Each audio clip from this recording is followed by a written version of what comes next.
Olá, família do Axé, como é que todos vocês estão? Espero que todos estejam muito bem, aqui todos nós estamos bem, sempre com a paz e a proteção de meu pai Oxalá Oxaguiá. Deixa o pai aqui passar rapidamente, como sempre faz, para me apresentar para aquele aí, irmão de Axé, que está chegando hoje aqui pela primeira vez no nosso canal.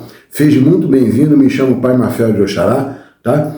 E qual é o conteúdo do dia de hoje? Então, o pai criou para todos os domingos um quadro que se chama Bate-Papo, o Pai Responde. E hoje, dentro desse quadro, o pai está trazendo uma pergunta de um querido irmão inscrito aqui no nosso canal, que perguntou da seguinte forma: pai, qual é a diferença? E se é que há uma diferença, né?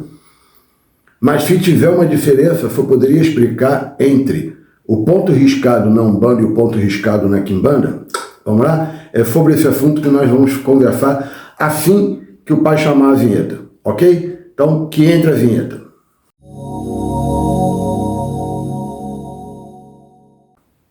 Vamos lá, família do Axé, vamos adentrar nesse conhecimento, venha estudar aqui com o pai passando aqui esse esclarecimento de que existe o ponto riscado. E o ponto riscado ele existe tanto na Umbanda, em todas as suas vertentes, como também na Quimbanda, tá ok? Antes do pai colocar a resposta para esse nosso querido irmão que nos fez essa pergunta, qual a diferença do ponto riscado entre a Umbanda e a Quimbanda, vou formatar a ideia que se deve ter do que é um ponto riscado. Para aquele que já sabe, Odara, fica aí que o pai vai entregar tudo, como sempre. Aquele que não sabe, o pai está explicando. Vamos lá.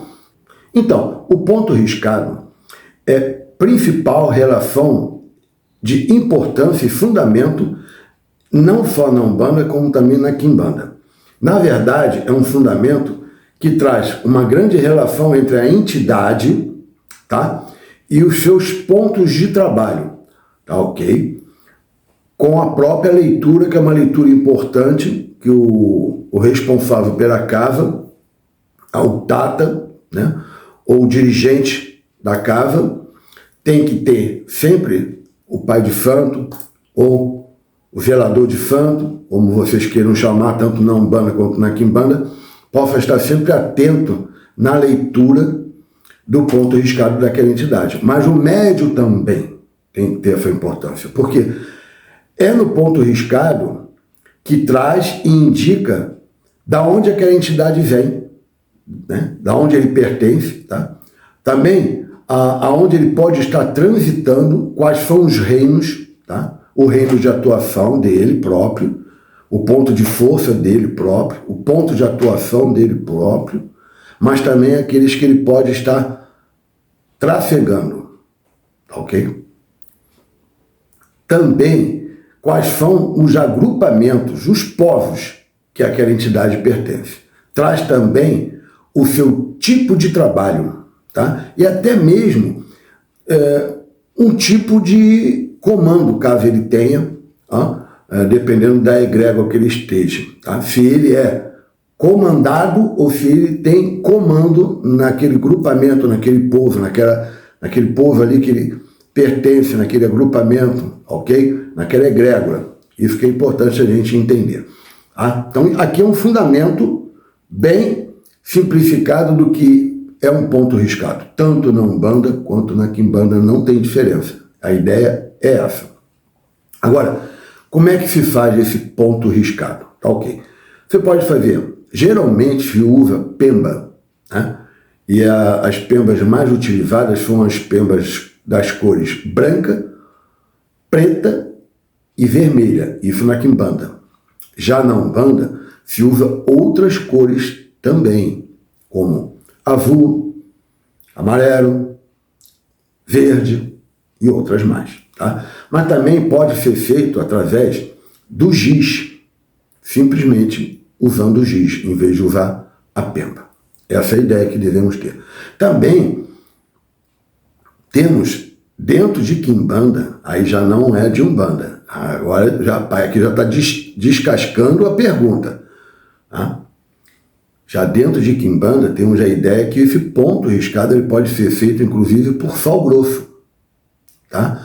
também com pólvora. Geralmente a pólvora, depois que é colocada, é acesa, tá? Aí é um fundamento para dentro desse próprio ponto riscado, que também é um fundamento, ok?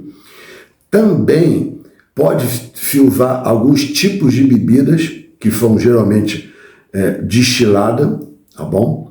E até mesmo ponto riscado com sangue de um animal que teve um abate religioso. Também tem essa ideia. Aqui já é na quimbanda. Já na umbanda não. Na umbanda é só mesmo o ponto riscado através de giz ou de pemba com várias cores. Tá ok? Essa aqui já é uma diferença entre a quimbanda e a umbanda. Tá bom? Mas tem mais diferença que o pai vai entregar até o final do vídeo. Continue aqui com o pai. Então, o ponto riscado também, ele é feito aonde? Vamos lá. A entidade pode estar formatando esse ponto riscado na terra, a terra batida, tá? Ou no próprio chão, no piso do chão, né? Ou numa tábua, e essa tábua é de madeira, tá? E também poderá estar fazendo o ponto riscado num couro de um animal que teve o abate religioso. Tá? Essas são as ideias que devemos ter. Já na Umbanda, você vai ver mais no chão, né? Ou na terra batida, dependendo de como é o terreiro. Tá, ok? Na tábua, é muito difícil você ter uma vertente de Umbanda que coloque. No couro de um animal que teve um abate, aí também na Umbanda não tem essa ideia, só na Quimbanda. Ok? Vamos lá agora. São chamados os pontos riscados de algumas situações que o pai vai trazer aqui de importância. São chamados de aberturas de portais também. E esses portais são abertos para diversos fins. Isso tanto na Umbanda quanto na Quimbanda. Temos essa mesma ideia.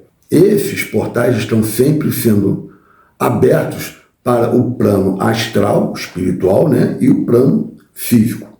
Ok? Então, essa é a formatação da ideia e da diferença do ponto riscado na Umbanda e na Quimbanda. Acabou o vídeo, meu pai? Não. O pai está entregando, então, mais coisas importantes sobre a diferença do ponto riscado na Umbanda e na Quimbanda. Então, agora de uma forma bem rápida, o pai vai passar aquele recadinho que é sempre necessário, tá? O que o pai faz? Antes de falar o recado, agradeço por todos que estão se inscrevendo, tá? O canal tem muito pouco tempo, tem 4 meses e um pouquinho, alguns dias, e eu sei que vocês estão se inscrevendo, mas eu peço aqui, tá?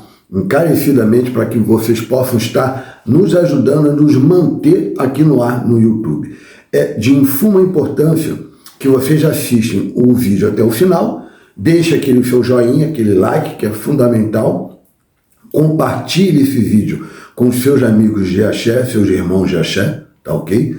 E também aqueles que ainda não se inscreveram, mas está sempre aqui, e inclusive assiste o vídeo até o final, mas ainda não tiveram a oportunidade de fazer o quê? Botar o dedinho aqui nessa sineta que está escrito inscreva-se e aperta.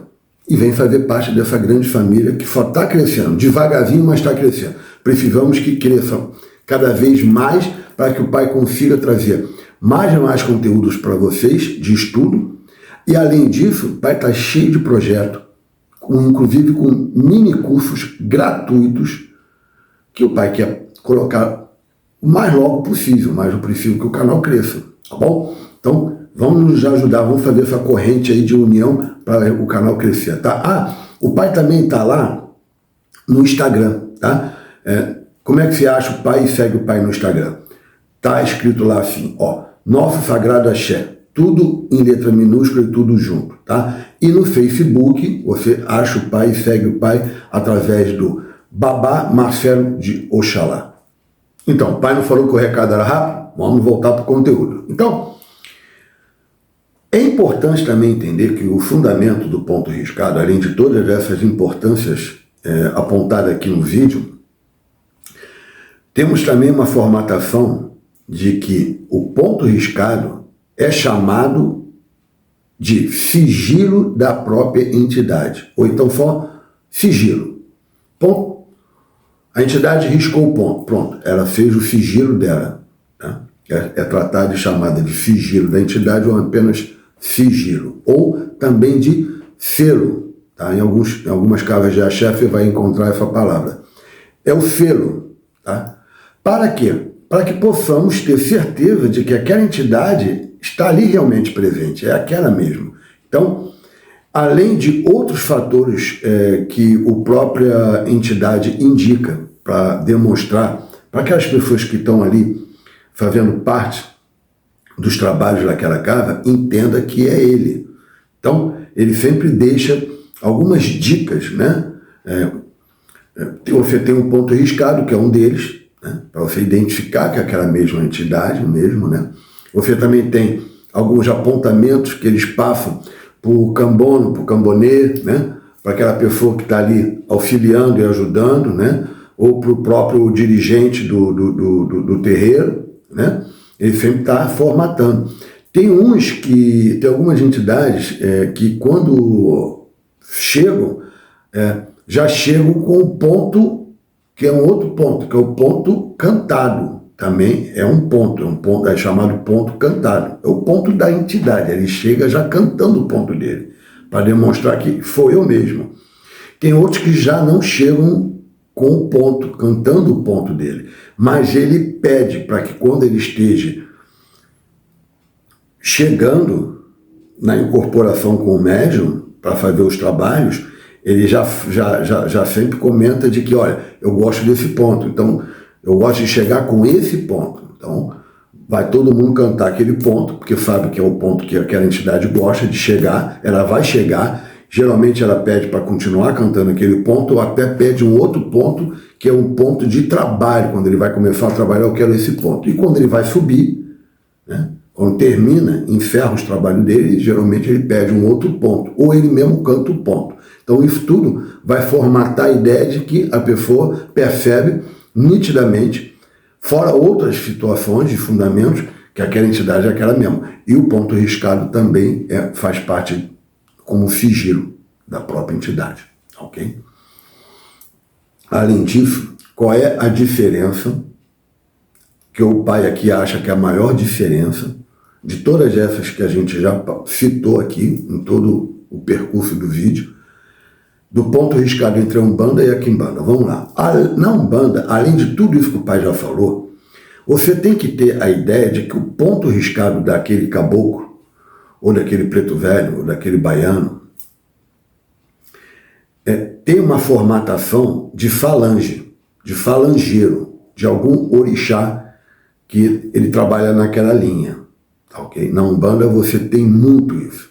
Aliás, não existe um ponto riscado de uma entidade que não leve dentro do ponto riscado uma pontuação, uma formatação, trazendo qual é a falange dele, de que orixá, de que vibração, de que orixá. Tá?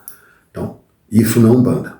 Então, na minha Quimbanda, o ponto riscado do Exu, da Pombogira, ele não está formatado e trazendo vibração e falange de orixá. Não. É um ancestral, que pode ser um ancestral do próprio médium ou não, e pode apenas ser um bacuro. Bacuro é ancestral da nossa terra, terra brasileira, terra Brasil. Ok? Então não tem, dentro da minha Quimbanda, no ponto riscado, trazendo a origem de falange através de orixá. Não, isso não tem, tá bom? Então, essa é a diferença. Espero que o pai tenha conseguido trazer essa informação e ter conseguido explicar de uma forma que seja satisfatória para esse irmão que fez essa pergunta, tá bom? Aqui o pai encerra esse conteúdo do Bate-Papo Pai Responde, que está sempre indo ao ar todos os domingos, às 21 horas, às 9 horas da noite, tá bom? Durante a semana vai ter mais conteúdos, tá? Até o próximo domingo com esse quadro. Aqui fica um abraço desse pai, gratidão por todos que ficaram até o final, respeitosamente e carinhosamente com esse pai. O Deus que habita em mim, saúde, o Deus que habita em cada um de vocês, que meu Pai Oxalá, o Xaguian, possa estar abençoando a vida de cada um de vocês fortemente, mas também que as minhas entidades de Quimbanda, da banda da esquerda, possa estar protegendo, ajudando, dando caminho para todos que são inscritos nesse canal, que é o meu Exu de frente de trabalho, seu Sete Encruzilhadas, a minha Pombogira, menina do cabaré, e o meu Exu Velador, seu Tranca-Rua das Almas. Tá? Muito axé para todos e aqui fica um forte abraço.